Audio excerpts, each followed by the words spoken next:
بہت سے لوگ سورہ فجر کی آیت نمبر 28 میں آ کر پریشان ہو جاتے ہیں کہ اس کمبینیشن کو کیسے پڑھیں، اس خالی الف پر کیا زبر آئے گا یا زیر اور یا پیش؟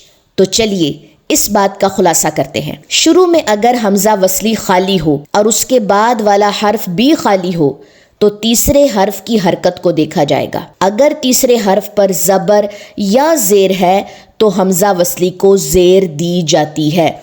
تو آئیے اب اس حرف کو میرے ساتھ پڑھیے۔ جیم کے نیچے زیر ہے، کیونکہ جیم تیسرا حرف ہے تو حمزہ وصلی کو بھی زیر ملے گی۔